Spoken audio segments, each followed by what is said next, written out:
83221 221 grupo 2. Deben ser ustedes. Y de hecho, observen que los iconos distintos, aprovecharemos un poquito de comentar eso, los iconos distintos que tenemos para cada uno de los archivos que ustedes están observando acá en la pantalla. ¿Me están escuchando, jóvenes? ¿Ya están viendo la pantallita a la que me estoy refiriendo? Sí, ya, perfecto. Ya es bueno que un poquito controlemos, porque por ahí estoy hablando solo también.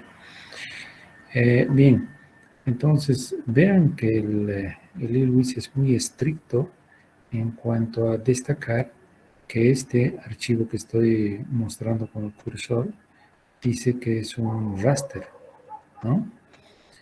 Y este es como ese mundito ahí, dice que es un sistema de coordenadas.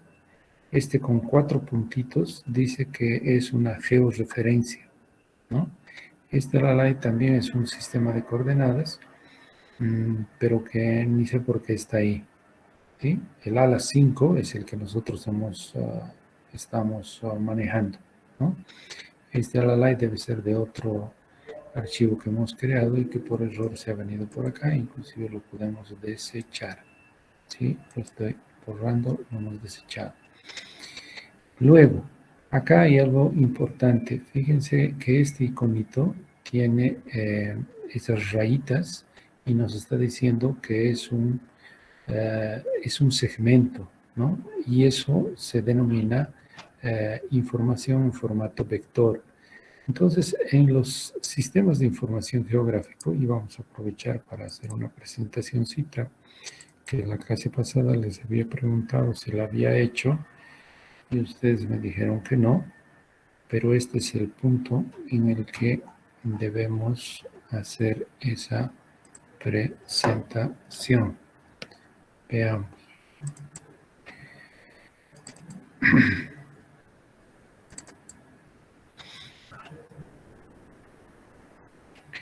Vamos a distinguir de manera cabal lo que es una representación vector y una representación raster. Imaginen que esta es la realidad, ¿no? Es el mundo real. Acá estamos con un río, por ejemplo, ¿sí? Este es un bosque y esta es una vivienda. Entonces, vean ustedes que tenemos dos posibilidades de representación de esa realidad. Una posibilidad es de representar, por ejemplo, el bosque mediante una estructura, ¿sí? que tiene una rejilla y que su unidad mínima de representación es el píxel. Entonces, este píxelcito tiene una característica de bosque distinta a este que es un suelo desnudo, ¿no? Entonces, el atributo de cada píxelcito nos conduce a poder representar este bosque. Bosque este que podría también ser representado en formato vector. En formato vector tenemos tres posibilidades. Tenemos punto, en este caso la vivienda es un punto, está siendo representada por un punto. Luego este río que está siendo representado por un segmento, por una línea, ¿no? Entonces puntos, líneas, y el bosque que en vez de ser representado con raster, esa realidad está siendo representada por un polígono. Entonces, el punto, línea o polígono se denominan representaciones de tipo vector. Por lo general en ARGIS son las representaciones en formato shape. Siempre la extensión de los archivos puntos, líneas o polígonos son .shp, ¿no? En ILWIS ya es un poquito más estricta, digamos, la distinción que se hace en formato vector, y yo les he mostrado un iconito de una representación en línea, ¿no? Ocurre que en IRWIS uno primero, antes de representar en polígono, uno representa una línea que tiene que ser cerrada y después poligoniza esa línea cerrada. El IRWIS nos exige que sea así. Bien, entonces estamos distinguiendo que esa realidad la podemos representar en formato vector o en formato raster. En formato raster, la estructura de representación que tenemos es a través de celdas, a través de píxeles, que son la mínima unidad de representación de un raster. Entonces, nuevamente acá, fíjense, el formato vector, puntos, líneas o polígonos. Aquí en estos polígonos vamos a poder cuantificar superficies. Aquí vamos a poder cuantificar longitudes, ¿no? Y aquí simplemente tenemos el posicionamiento de una vivienda, por ejemplo. En raster, esos puntos podrían ser representados de manera tal que el atributo de este pixelcito es el que lo distingue del atributo de los otros pixelcitos, pudiendo representar esto como un punto, digamos, una vivienda. Esta, la vivienda 2, esta, la vivienda 3. Y a su vez, acá están viendo que estas líneas podrían ser representadas así. Lo malo es que aquí no vamos a poder medir longitudes, pero aquí en el formato vector, en un segmento vamos a poder medir longitudes. Entonces no vamos a representar ni así ni asado, ¿no? Sin embargo, cuando tenemos polígonos, ahí de repente es más apropiada una, es también posible utilizar un formato raster. Acá en las próximas diapositivas tenemos algunas distinciones interesantes. Fíjense que la representación raster, siempre digo yo, tiene un X, un Y, quiere decir tiene una posición. Vean ustedes, acá está eso muy claro. Permítanme hacer un dibujito acá.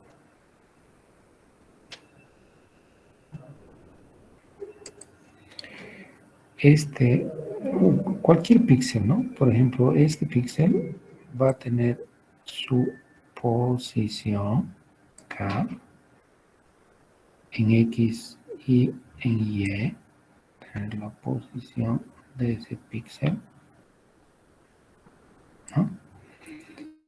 Vamos a tener su X, ahí estoy yo haciendo la representación medio apenas, y su Y. Entonces, cada pixelcito en el espacio tiene su posición X y Y. Y tiene algo interesante adicional. El atributo en Z, yo le llamo atributo, que es algo más global. Fíjense, si ese atributo fuese cota, entonces estaríamos, para cada pixelcito tendríamos la cota y podríamos en un formato raster representar un relieve, ¿no?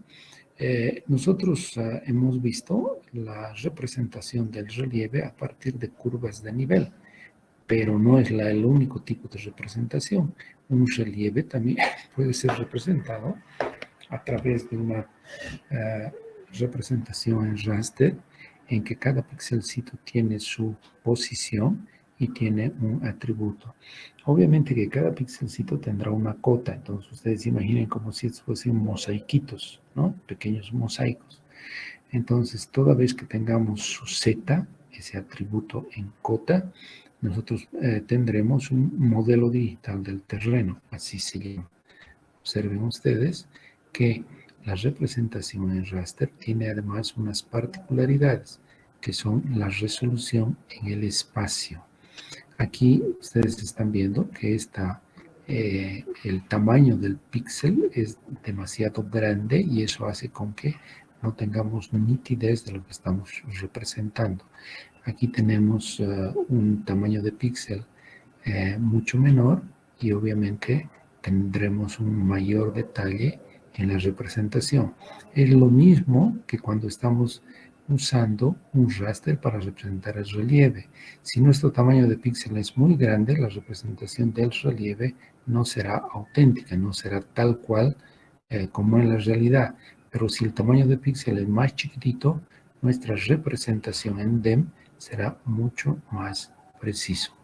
Ahí está un ejemplo adicional sobre la representación de tipo raster y la resolución a la que estoy haciendo referencia. Aquí está, si el tamaño de píxel sería 12.8 por 6 metros, por decir algo, entonces no vemos nada. En la medida que el tamaño de píxel va disminuyendo, la resolución espacial es mejor. Acá, por ejemplo, no se distingue todavía el automóvil y aquí con 0,10 metros de tamaño de píxel ya podemos distinguir el automóvil y una persona caminando.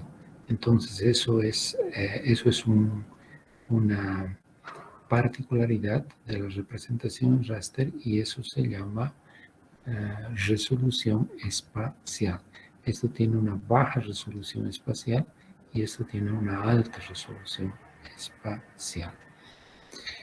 En cuanto a el atributo se refiere, vean ustedes que aquí en esta representación el atributo del pixelcito no es cota, el atributo del pixelcito es reflectancia de la luz solar en este caso, ¿no? Entonces la luz va a reflejar sobre la superficie y cada pixelcito tiene un valor distinto de reflectancia y eso hace con que podamos tener la representación de los detalles del terreno a partir de esas diferencias de valor de reflectancia. Entonces el atributo ya no es cota, en este caso es reflectancia. Aquí el atributo es cota y pues tenemos la representación del relieve del terreno, así como ustedes están viendo en formato raster. Fíjense que el relieve puede ser representado de una manera más clásica en formato vector, ¿no? A través de curvas de nivel. Acá obviamente tendremos una representación, lo que está por debajo es una representación en raster. Acá tenemos una representación de tipo vector, que son estas líneas, y píxel a píxel, lo que da la coloración de estos sectores. También podemos tener una representación en raster, por ejemplo, de la precipitación en determinada región. Acá valores altos de precipitación, acá valores bajos de precipitación en este verde. Y si queremos, eso sería un armado en formato raster de la precipitación píxel a píxel, lo que nos permite tener esta visualización. O en cambio, la representación en isoyetas, que son una especie de curvas de nivel que nos muestran zonas de igual precipitación. Entonces aquí tenemos una representación en formato raster, que son esos colores, y en formato vector, que son estas isoyetas. Bien, jóvenes, eso creo que es suficiente para entender lo que es la representación en formato vector y en formato raster. Volvemos entonces acá. Esto, no hay duda, es formato raster. Si yo le doy doble clic, aquí se va a abrir la cartita esa del IGM que yo he escaneado, ¿no? Y que con ustedes hemos georreferenciado, ¿no? Que está ahí. Bien. Sin embargo, aparte de esa representación, tenemos acá otra representación que es de tipo segmento, es de tipo vector y en segmento. Entonces, lo que vamos a hacer es jalar esa representación de tipo segmento, que es lo que habíamos hecho la clase pasada. Fíjense, estoy jalando laguna y le vamos a decir OK. Y esa laguna la podemos poner en single color. Por ejemplo,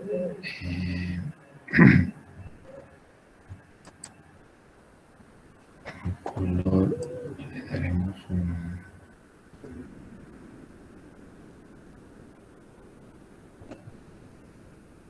rojo, por ejemplo, intenso, o un magenta, ya, un magenta, ¿no? Y le vamos a decir que la línea sea de un grosorcito fuerte y que sea, por ejemplo, 3. Entonces llamamos a nuestro segmento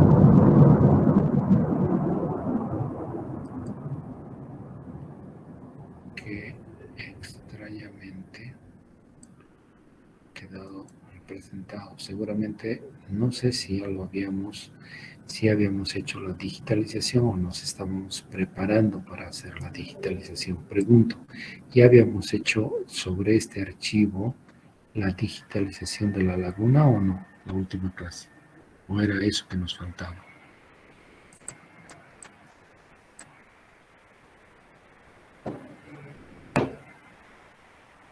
Según lo que yo entendí, hemos puesto los puntos, sus coordenadas, y estábamos midiendo distancias que sean exactamente 1000 por 1000 metros. Ah, ya. Eso es todo lo que hicimos, ¿no?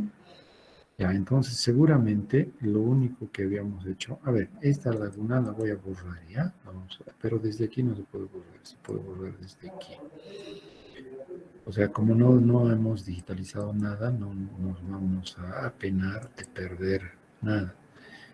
Delete, ¿qué es este? Ellos, vamos a hacer lo siguiente. Lo vamos a cerrar. Y esta laguna vamos a borrar. Listo. Fue la laguna. Esto también. Fue la laguna. Sí. Y solo vamos a visualizar acá el ala en raster. Lo que menciona vuestra compañera es que para que nosotros verifiquemos si esto está realmente georreferenciado, lo que dijimos, vamos a verificar. ¿Y cómo podemos verificar? Sabemos que de esta intersección a esta intersección hay 1000 metros en un mapa de escalón 50.000. Y si esto está georreferenciado en escalón 50.000, pues tendremos que medir de aquí a aquí 1000 metros, o de esta intersección a esta intersección 1000 metros. ¿Y qué es lo que hemos debido hacer al terminar la clase? Hemos medido de esa intersección a esta intersección y ahí daba los 1000 metros, ¿verdad? Bien, entonces luego dijimos, ahora vamos a hacer la digitalización de esta laguna, solo que imaginen que queremos la superficie de la laguna, pero para tener la superficie de la laguna tenemos que tener un polígono, porque solo un polígono tiene superficie. Un segmento, no. Bien, entonces, jóvenes, vamos a proceder con la digitalización de ese nuestro segmento que es la laguna, pero hay que crearlo, ¿ya? Y para crearlo vamos a hacer File, Create y un Segment Map. Fíjense que aquí no se puede crear directamente un polígono. En el ArcGIS es diferente, en el ArcGIS se puede crear directamente un polígono.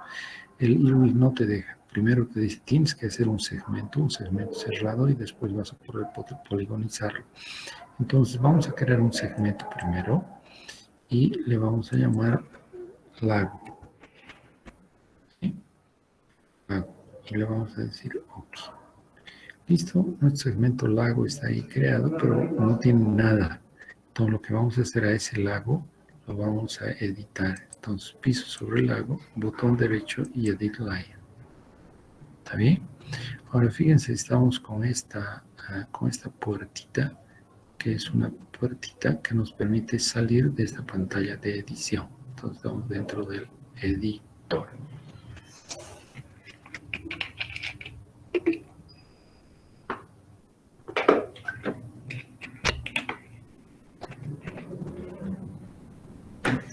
A ver, dentro del editor dentro del editor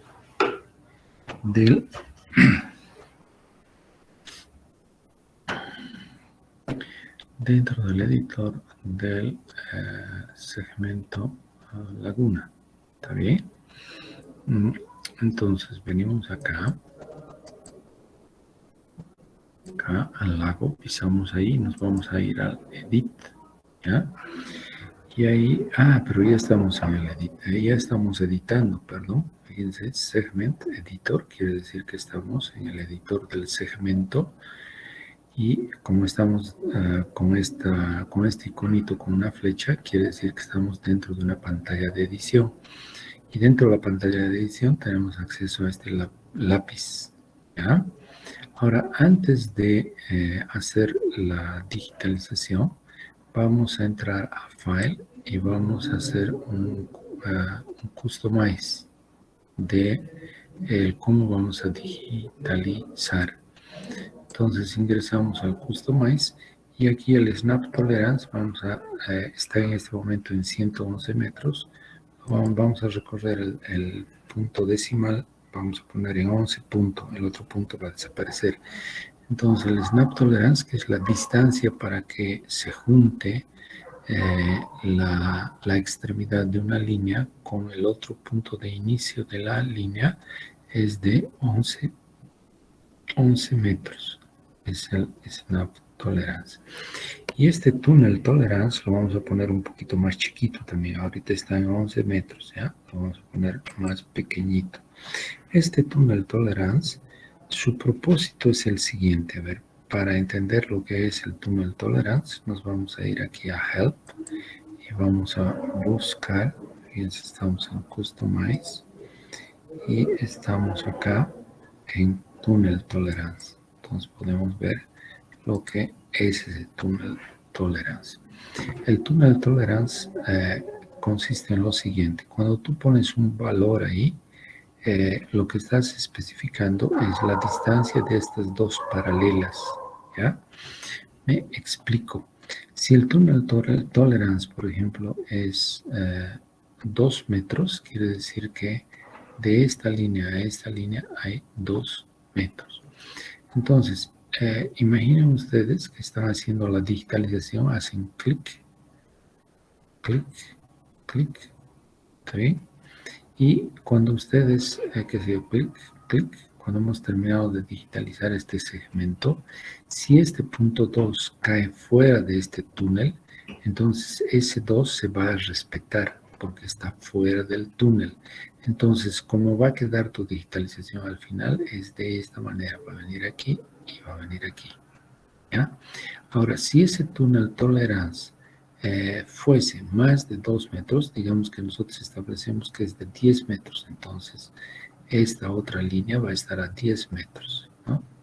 Y si hemos hecho clic, clic, clic, este segundo valor o este segundo punto, por estar dentro del túnel, les he dicho si el túnel estuviese aquí, por estar dentro del túnel, este punto se va a suprimir y solo se va a digitalizar de aquí a aquí.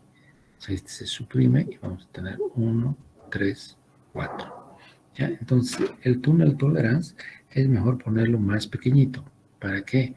Para que estas curvaturas sean respetadas. Entonces, si ponemos un Tunnel Tolerance en el que este punto esté fuera de ese Tunnel Tolerance, cuando hagamos un clic aquí, el sistema va a respetar ese clic.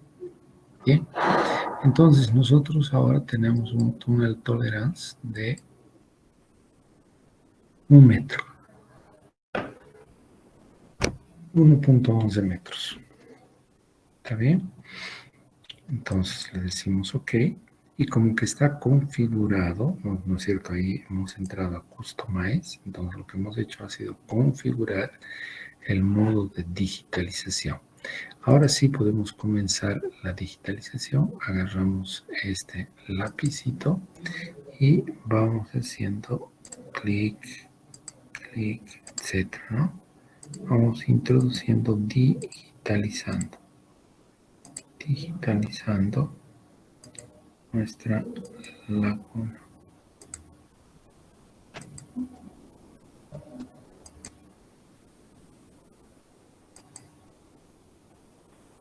No voy a ser demasiado preciso. Ustedes cuando hagan su práctica, sí, háganlo con más precisión.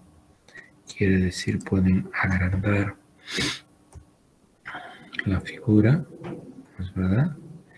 Y hacer la digitalización con mucho más detalle, ¿ya? Yo en este caso no estoy siguiendo tanto detalle y más bien vamos a hacerlo más rápido.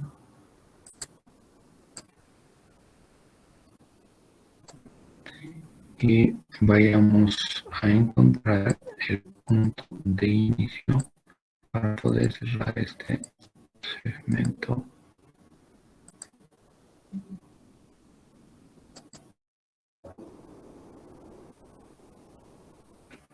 Y yo me estoy acercando lo más que puedo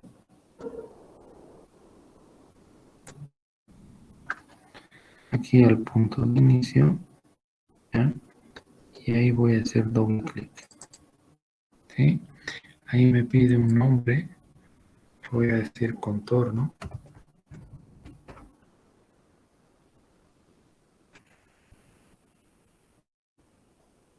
Vamos a ver cómo estamos. A ver, voy a apagar esto y vean que estamos medio raro, ¿no?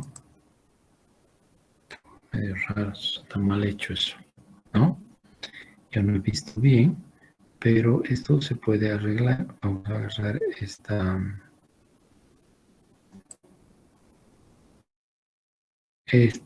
herramientita, es como una pinza, y vamos a agarrar este punto y lo vamos a traer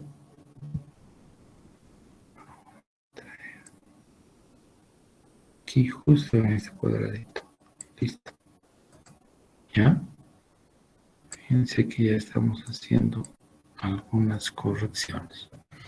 Ahora bien, yo he dicho que este segmento cerrado tiene la posibilidad de convertirse en un polígono a través de la poligonización.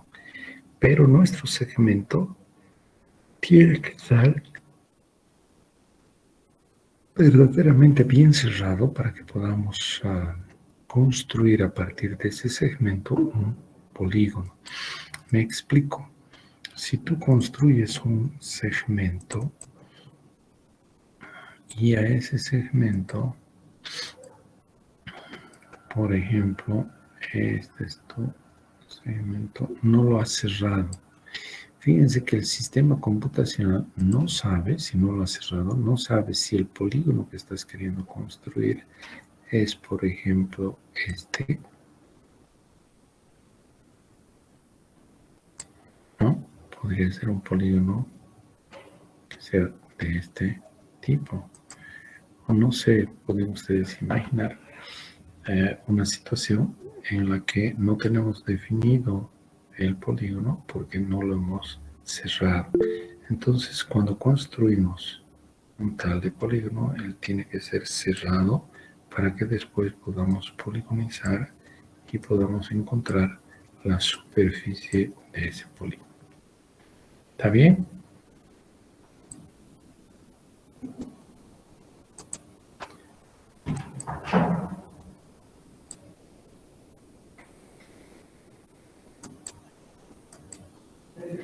Bien, entonces lo que va a hacer el IRWIS ahora es hacernos una verificación de que no haya ese problema de que las puntas de nuestro segmento no hayan sido bien definidas. ¿Sí? Denme un segundito, por favor.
Hola, jóvenes, ¿me escuchan? Hola, hola, jóvenes, ¿me escuchan? Sí, Ingeniero. Sí, jefe.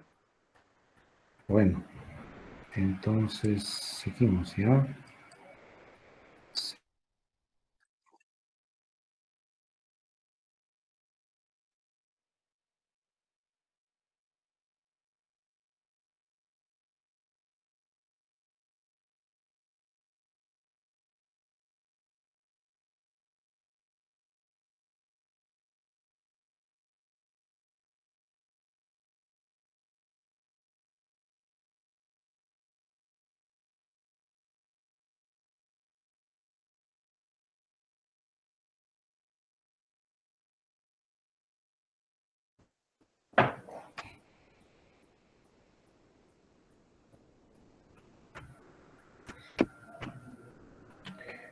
Hola, jóvenes.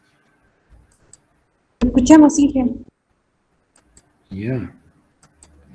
A ver, seguimos entonces. En ese afán, jóvenes, de construir un segmento cerrado, al parecer acá ya con el retoque que hemos hecho lo hemos logrado cerrar, pero digo al parecer vamos a hacer una verificacióncita con nuestra opción aquí que dice File, Check Segments. El ILWIS tiene un chequeador de segmentos para ver si ese segmento está cerrado y puede ser poligonizado. ¿Ya? Entonces aquí, check segments, self overlap. Entonces vamos a entrar ahí ese self overlap y él nos va a verificar si no hay algún segmento. Fíjense, nos dice no hay segmentos sobrepuestos.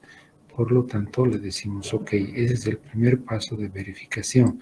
Lo que él nos ha hecho ha sido verificarnos, ahorita, lo que él nos ha hecho es verificarnos si tenemos un segmento de este tipo. Acá podemos estar haciendo la digitalización y de repente aquí tenemos nos hemos equivocado y hemos hecho algo así, ¿no? O por ejemplo tenemos algo así. Entonces tenemos unos segmentos sobrepuestos. Denme un segundito, ya voy.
Entonces, jóvenes, lo que vamos a hacer es verificar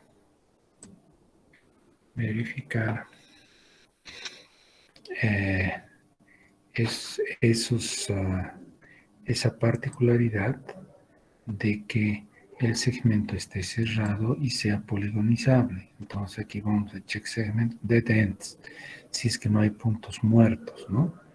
Que es también uno de los ejemplos que les he ilustrado. Entonces le decimos OK, nos dice no hay puntos muertos. Y el segundo y el tercer paso en el chequeo de segmentos es las intersecciones.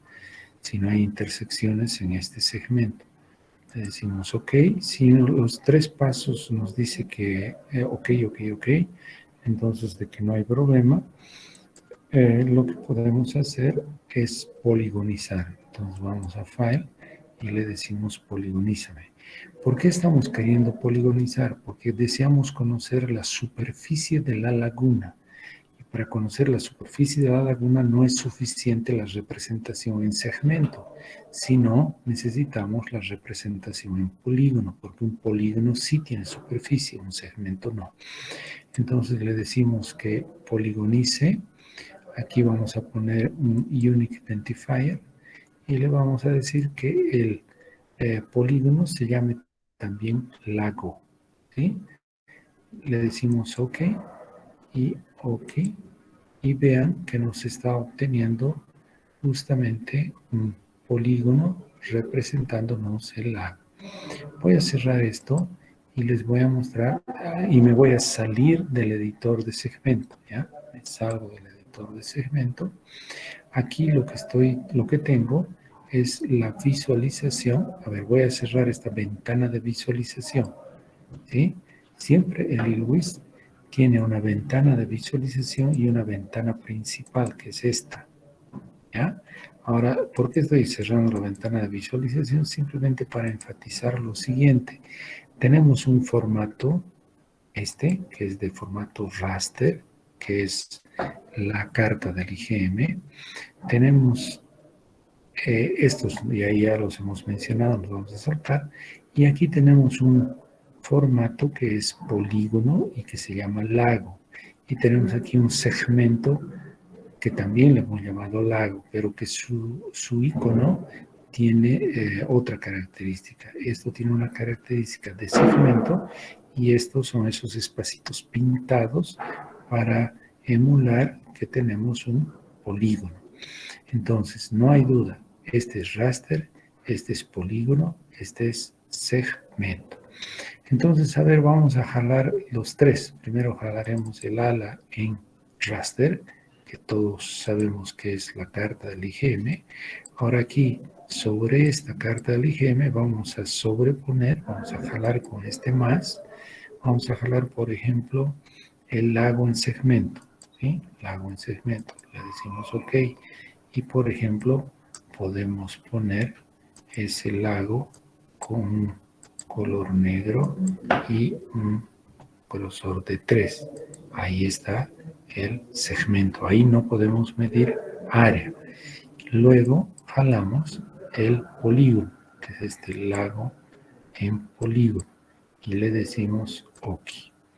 Y le vamos a dar el color que a nosotros nos plazca. Digamos, le vamos a dar un blue, por ser un lago.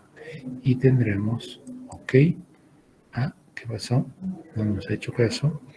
El lago lo queríamos en azul, entonces voy a hacer doble clic aquí y el boundary solamente está en azul, ¿no es verdad? Acá le vamos a pedir que el boundary esté en azul. Vamos a poner esto en azul, ¿ya?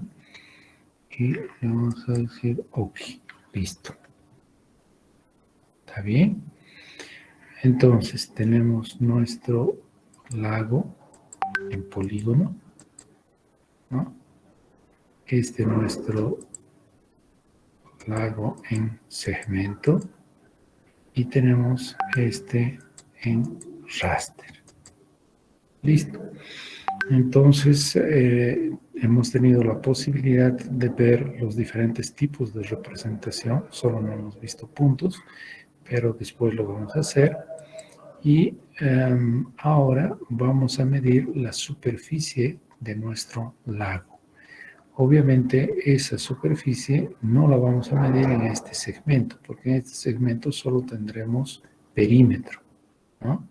Si queremos la superficie, vamos a medir en este polígono. Para medir superficie o perímetro, lo que tenemos que hacer es irnos a la pantalla principal del ILWIS. Entonces esta la voy a minimizar. Y si yo quiero la superficie, voy a pisar encima del lago en polígono. Quiero la superficie. Voy a dar botón derecho y voy a apretar la teclita estadísticas e histograma.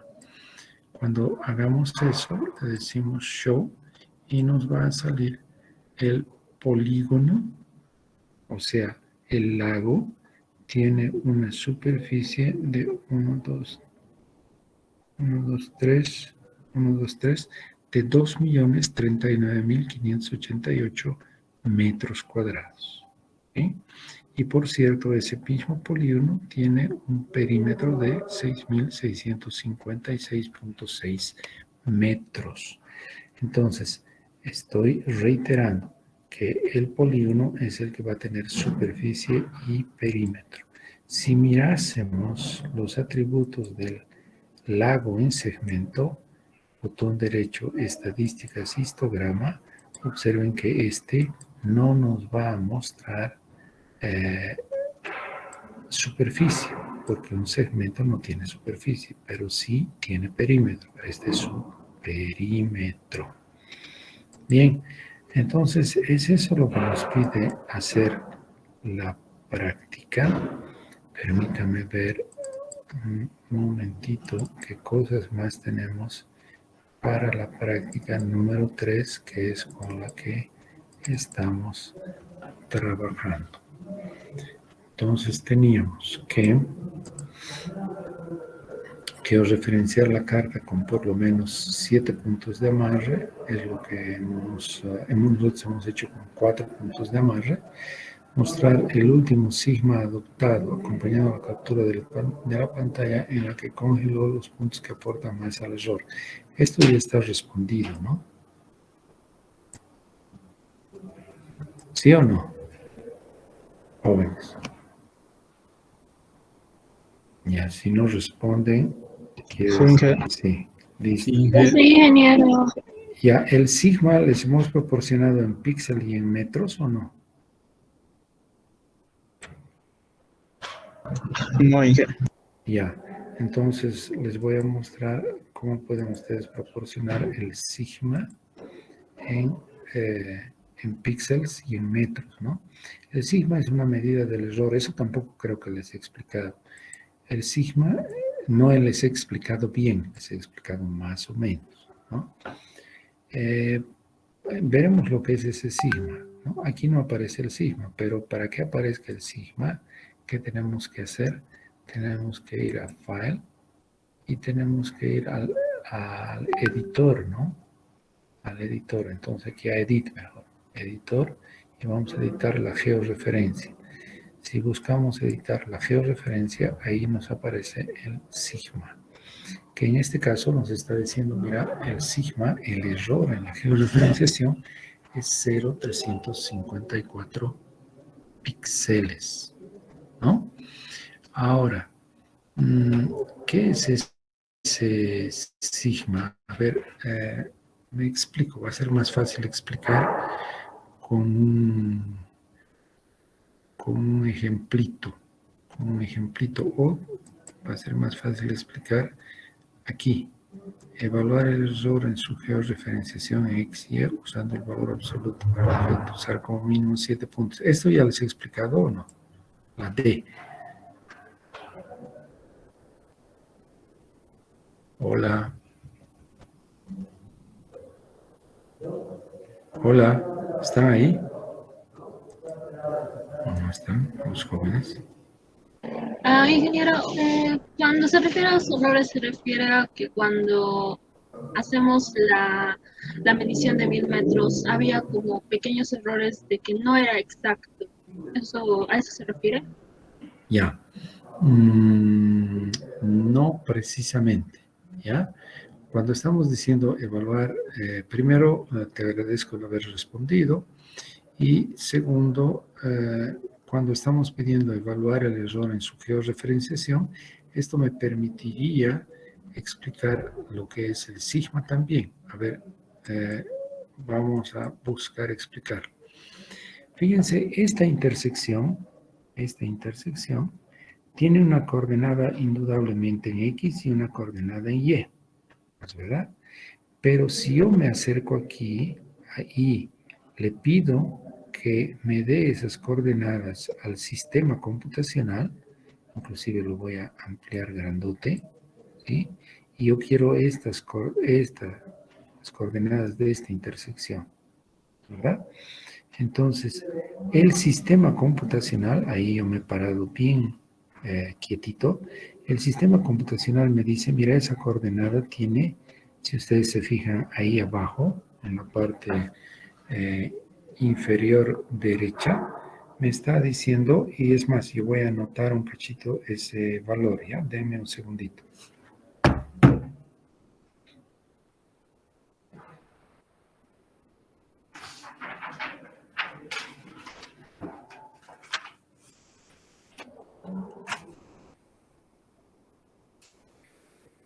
A ver, jóvenes, entonces, el sistema computacional me está diciendo que el X de ese sitio, su coordenada X, es de, si ustedes leen ahí, es de 80, 5011.33.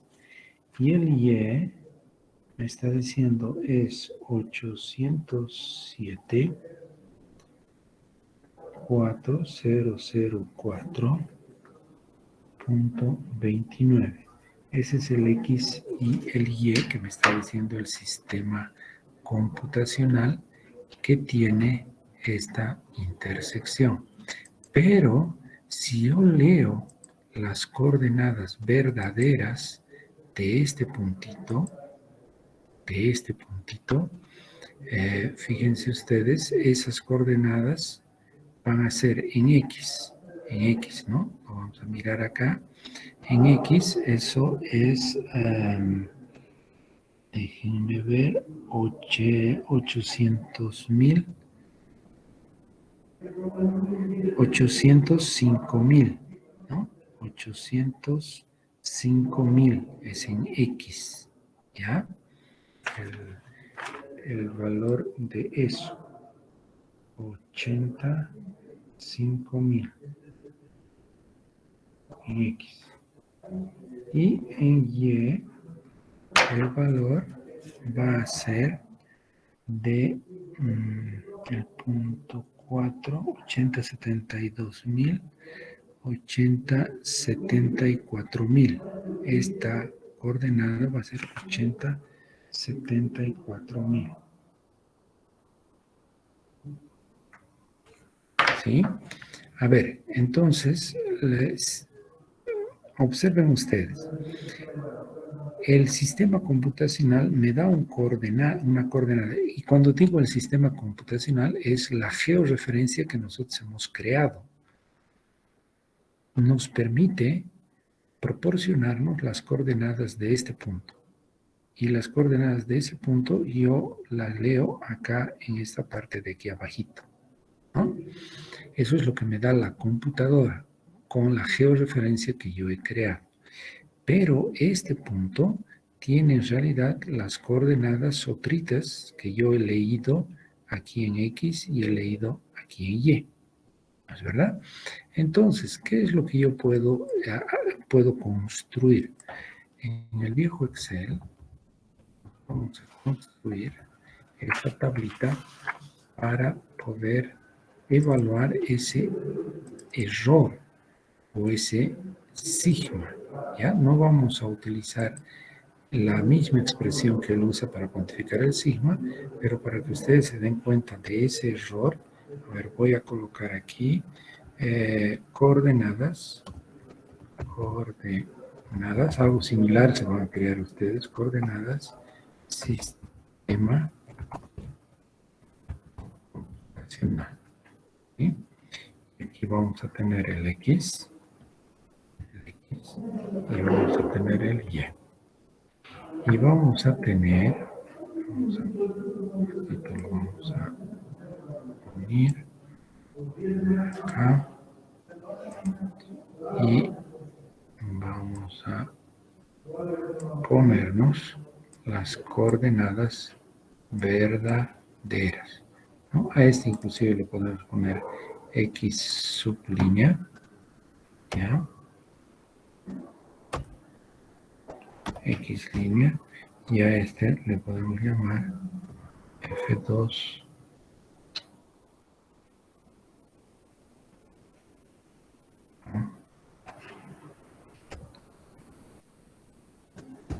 de línea. Y aquí le vamos a poner coordenadas verdaderas.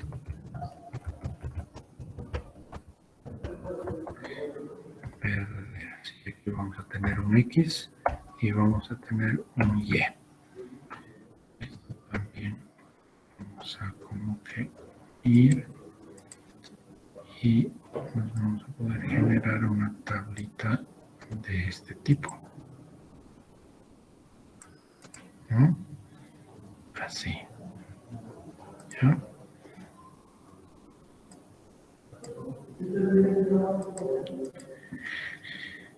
Listo. Entonces vamos a acá.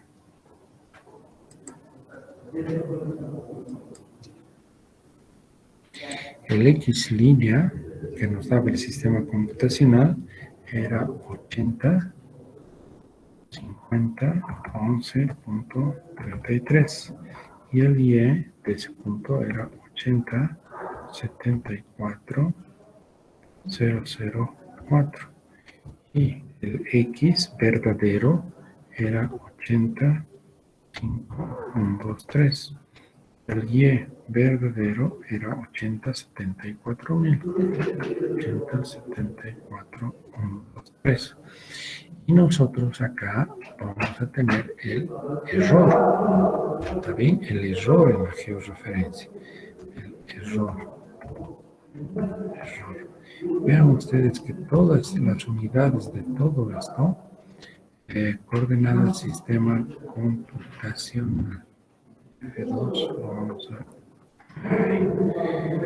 vamos a darle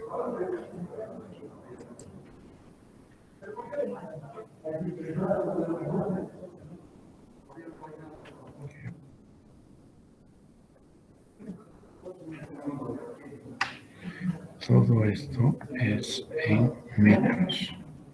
No olvidemos eso.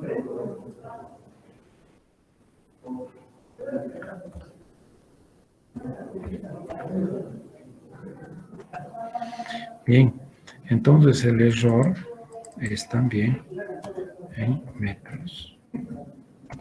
¿Ya? Y el error en X va a ser igual a esto menos este otro.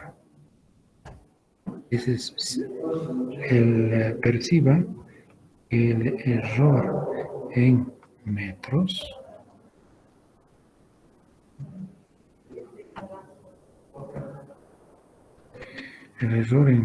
aquí está mal calculado, es este X menos este otro X.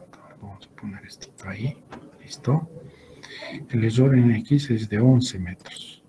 Y el error en Y, obviamente, va a ser igual a este valor menos este otro valor, que es el valor verdadero en Y. El error, entonces, es de 4 metros. Aquí podemos poner error en X y error en Y. Listo. Entonces, estas diferencias, si las colocamos en valor absoluto, y es cuestión que pongamos aquí, cuando ustedes hagan, pónganlo en valor absoluto y entre paréntesis para que tengamos la magnitud del error. Aquí también lo mismo, en valor absoluto. ¿Sí? Y vamos entonces a contar, si quieren, un delta X en términos de error y un delta Y en términos de error. Entonces, si ustedes evalúan ese error para diferentes puntos, 1, 2, 3, 4, 5, etc., pueden ustedes obtener un promedio de estos errores en X, ¿no? ¿Cómo van a evaluar para diferentes puntos? Entonces, agarran esto y se van a otro puntito, por decir este, ¿no? Y ustedes tienen lo que les da el sistema computacional. Si se posicionan aquí, van a tener la lectura de lo que el sistema computacional les da, sea donde sea, digamos aquí, y van a también leer el X y Y en los extremos de la carta, que son los valores verdaderos, y van a tener el error para un segundo punto, y pueden tener el error para un tercer punto, y el error para un cuarto punto, y el error para un quinto punto, ¿no es verdad? Lo importante es que ustedes evalúen el error dejando fuera los puntos que han sido utilizados para la georreferenciación. En mi caso, yo he usado para georreferenciar, he usado este punto, ¿no? Entonces, no puedo, he utilizado estos puntos para georreferenciar. Entonces, no puedo considerar los mismos puntos para evaluar el error. Tengo que usar otros, ¿no? Quién sabe acá, quién sabe aquí, aquí, aquí. Y de esa manera van a poder cuantificar un promedio del error. Entonces acá, por ejemplo, se escribirán un promedio y tendrán igual al promedio de los errores en X, después de que ustedes tengan más puntos. La práctica les pide que evalúen, fíjense, evaluar el error en su georreferenciación en X y Y usando el error absoluto, es lo que les he dicho, ¿no? Para el efecto usar como mínimo 7 puntos, distintos a los que usó en la etapa de ajuste, ¿ya? Distintos a los que usó en los puntos de amarre. Eso tienes que hacer. ¿Está bien? Entonces, de esa manera tendrás cuantificado el error en X y el error en Y. Y además podrás inclusive, obviamente aquí va a tener otros valores, ¿no? Aquí va a tener otros valores. Igual podrás obtener el promedio y también podrás obtener la distancia, el error en distancia, ¿no? Haciendo esto elevado al cuadrado, porque este es el delta X y este es el delta Y en error, y podrás obtener un error en distancia. A lo que me refiero es a que puedas obtener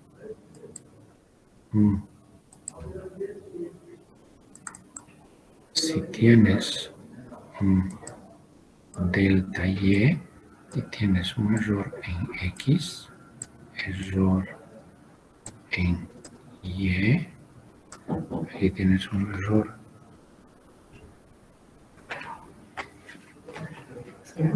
Un minutito, estoy terminando.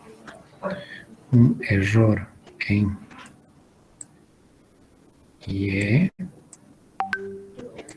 este va a ser error en X, perdón, y esta será la distancia, términos de error, el error en distancia que podremos cometer. Y eso ustedes saben desde la escuela que es igual a la raíz cuadrada del error en Y al cuadrado más el error en X al cuadrado. ¿Ya? Entonces pueden evaluar el error en la georreferenciación de esa manera, ¿no? El ILWIS evalúa no con esta ecuación, sino porque hay varios tipos de ecuación que uno puede utilizar, calculando, por ejemplo, en vez de tomar las magnitudes del error, acá, en vez de tomar el valor absoluto, como yo les decía aquí, pueden usar los errores cuadráticos, ¿no? Para que si da menos de positivo para evaluar solo las magnitudes. Pero de una cierta manera, el ILWIS, el sigma que él evalúa, es este error como que en distancia, y es por eso que nos proporciona un solo error. Pero ¿qué es el sigma? Es básicamente el error en la georreferenciación de un determinado mapa. Esa es la respuesta para qué es el sigma. ¿Sí? Esto no hemos respondido siempre, ¿no? Proporcional sigma. Lo dejamos para la próxima clase. Por hoy quedamos ahí y nos veríamos el día jueves, jóvenes. ¿Está bien?